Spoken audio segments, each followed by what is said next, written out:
నమస్తే అండి. Print and electronic media సోదరులందరికీ నమస్కారం. మరి ఈ రోజున ఈ యొక్క ప్రెస్ మీట్ కారణం, నిన్న మన ఏలూరు జేవిఆర్ స్కూల్ గ్రౌండ్లో దళిత క్రైస్తవ శంకర్రాం మీటింగు జాడా శ్రావణ్ కుమార్ గారి యొక్క ఆధ్వర్యంలో దళిత క్రైస్తవులపై జరుగుతున్నటువంటి దీనిపైన ఒక బహిరంగ సభ పెడతాం జరిగింది. దీంట్లో ఎవరు హక్కులు వారు కాపాడుకోవటం కోసం బాబాసాహెబ్ అంబేద్కర్ గారి రచించినటువంటి రాజ్యాంగం ద్వారా సంక్రమించినటువంటి హక్కులకి భంగం కలుగుతున్నప్పుడు ప్రతి ఒక్కరు కూడా, భారతదేశంలో ఉన్నటువంటి ప్రతి ఒక్కరు కూడా స్పందించవలసినటువంటి అవసరం ఉంది. దాని వరకు ఎవరికి ఇబ్బంది లేదు. కానీ అదే సమయంలో వ్యక్తుల్ని దూషించడం అనేది ఆ ఉద్యమం ఒక పటిమ పక్కదారి బొద్ద తప్పించి దాని లక్ష్యానికి చేరుకునేటువంటి అవకాశం ఉండదు. ఎందుకంటే ఈ రోజున ఆంధ్ర రాష్ట్రంలో కానీ పక్క రాష్ట్రాల్లో కానీ కొంతమంది, అది ఆ కులమా ఈ కులమా అనేది లేదు, కానీ కేవలం పవన్ కళ్యాణ్ గారిని టార్గెట్ చేస్తేనే,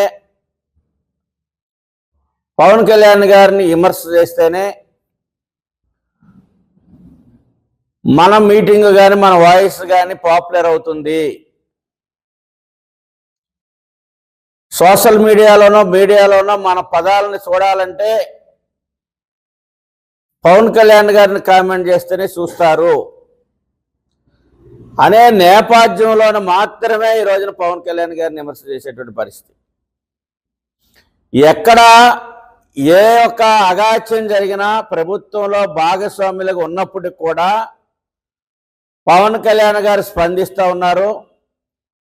అది హోమ్ డిపార్ట్మెంట్లో జరిగితే హోమ్ డిపార్ట్మెంట్ మీద స్పందిస్తూ ఉన్నారు, విద్యాశాఖలో జరిగితే విద్యాశాఖలో స్పందిస్తూ ఉన్నారు. వారికి ఉన్నటువంటి శాఖలు ఏదైతే ఉన్నాయో, పంచాయతీరాజ్ కానీ, ఫారెస్ట్ కానీ, సైన్స్ అండ్ టెక్నాలజీ కానీ, రూరల్ డెవలప్మెంట్ కానీ, వాటిలో ఏ సమస్య వచ్చినా వారు స్పందించి ఎన్నడూ లేనటువంటి, ఇన్ని సంవత్సరాల్లో లేనటువంటి పనితీరుని కనబరుస్తూ ప్రభుత్వంలో కానీ రికార్డు స్థాయిలో గుర్తింపు తెచ్చుకుంటున్నటువంటి తరుణంలో ఒక విద్వేషపూర్వకమైనటువంటి వైసీపీ యొక్క ఆలోచన విధానాలని అందిపుచ్చుకొని కొంతమంది కామెంట్ చేస్తూ ఉన్నారు. నిన్న ఆ మీటింగ్కి వచ్చినటువంటి రావత్ గారు పవన్ కళ్యాణ్ గారి గురించి వ్యంగ్యంగా మాట్లాడతాం, వారిని విమర్శించేటువంటి స్థాయి లేనప్పటికి కూడా వారిని విమర్శించటం, ఏదైతే అక్కడ ఉన్న వారి యొక్క కేరింతల కోసం, విజిల్స్ కోసం వారు మాట్లాడే విధానాలను చూసినప్పుడు వీళ్ళు వేదికలకి మాత్రమే పరిమితం అనేది తెలుస్తూ ఉంది. అదేవిధంగా ఒక న్యాయమూర్తిగా, ఒక జడ్జిగా బాధ్యతలు నిర్వహించినటువంటి, ఈ రాష్ట్రంలో ఏదైనా విషయాలు వచ్చినప్పుడు స్పందించేటువంటి వ్యక్తి, అనేక విషయాల మీద స్పందిస్తూ తప్ప రైటా అనేది కాకుండాను మాట్లాడుతున్నటువంటి మాజీ న్యాయమూర్తి జై భీమ్ పార్టీ అధ్యక్షులు జాడా శ్రావణ్ కుమార్ గారు, వారు పవన్ కళ్యాణ్ గారు 10th క్లాస్ మాత్రమే చదువుకున్నారు, వారికి ఏమీ తెలియదు, వారికి పరిపాలన రాదు అనే విధంగా ఇవాళ 10th క్లాస్ చదువుకున్న, అసలు ఏమీ చదవనైనటువంటి వాళ్ళే ముఖ్యమంత్రులు చేసినటువంటి వాళ్ళు, కేంద్ర మంత్రులు చేసినటువంటి వాళ్ళు ఉన్నారు. అన్నీ చదువుకున్నటువంటి ఐఏఎస్లు ఐపీఎస్లు ఏం పొడుస్తూ ఉన్నారు, మీరేమి పొడిచారు? న్యాయమూర్తిగా ఉండి మీరు ఈ రాష్ట్రానికి, దేశానికి ఏం ఉద్ధరించారు? ఆయన సినీ రంగం నుంచి వచ్చి ప్రజలకు మంచి సందేశం ఇస్తూ ఒక సెలబ్రిటీగా వచ్చి ఈ యొక్క ఆంధ్రప్రదేశ్ కానీ దేశంలో కానీ రాజకీయ వ్యవస్థలు మారాలి, ఉన్నటువంటి బ్యూరోక్రసీ ఎవరైతే ఉన్నారో ఐపీఎస్లు ఐఏఎస్లు ఎవరైతే ఉన్నారో వాళ్ళ విధానాలు మారాలి, పొలిటీషియన్స్ మారాలి, ప్రజలు అందిస్తున్నటువంటి వివిధ రూపంలో లక్షలాది కోట్ల రూపాయలని దిగమింగుతున్నటువంటి వారిని మనం బయటికి తీయాలి, వారు కడుతున్నటువంటి పన్నుల్ని వారికి సంక్షేమ రూపంలో, ఒక విద్య రూపంలో, వైద్య రూపంలో, మౌలిక వసతుల రూపంలో, సంక్షేమ ఫలాల రూపంలో వారికి అందాలన్నటువంటి దృఢమైన సంకల్పంతో వచ్చినటువంటి పవన్ కళ్యాణ్ గారిని ఎక్కడో పిఠాపురంలో చిన్న స్కూల్లో జరిగిన దానికి ఆయన ఆ రోజునే దాన్ని పరిష్కరించాడు. ఇంకా దాన్ని రెచ్చగొట్టొద్దు, స్కూల్ విద్యార్థుల మధ్యన కుల విద్వేషాలు అక్కడ స్టార్ట్ చేయొద్దు, విత్తనాలు వేయొద్దు అని ఆయన చెప్పాడు. మొన్న కూడా ఒక మీటింగ్లో చెప్పారు, ఈ దేశంలో ఉన్నటువంటి స్కూల్స్ అన్నిటిలో కూడా కుల వివక్ష ఉండకూడదు, అందరూ కలిసి ఉండాలి, ఆ సంస్కృతి రావాలి, ఆ సాంప్రదాయం రావాలి అని మొన్న కూడా సాధకుల మీటింగ్లో ఆయన చెప్పారు, అనుసరిస్తూ ఉన్నారు. ఎవరి హక్కుల కోసం వాళ్ళు పోరాడటం తప్పు కాదు, కానీ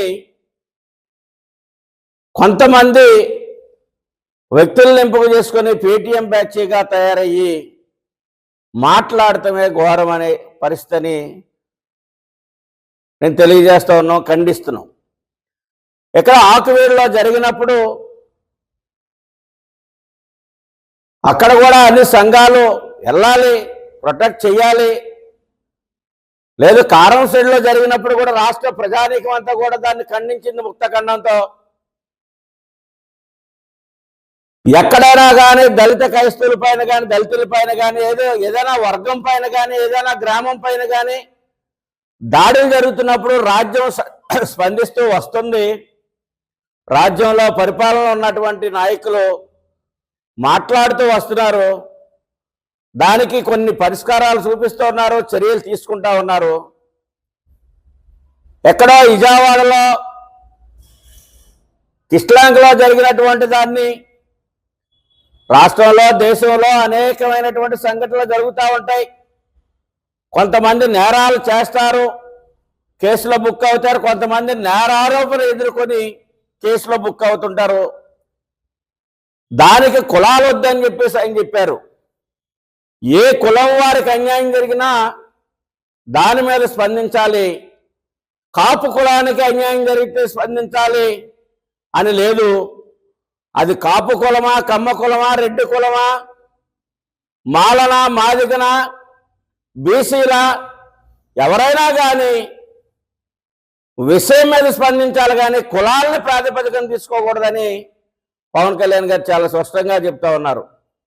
అయినా కానీ మీరు పవన్ కళ్యాణ్ గారిని దానిలో ఇంక్లూడ్ చేయడానికి కోసం, పవన్ కళ్యాణ్ గారే దాన్ని స్పందించలేదు. దాన్ని తన దృష్టికి వెళ్ళినమ్మటే రాష్ట్ర ముఖ్యమంత్రితో మీటింగ్ అయి విషయంలో జరిగినటువంటి లోపాలను తప్పుపట్టారు.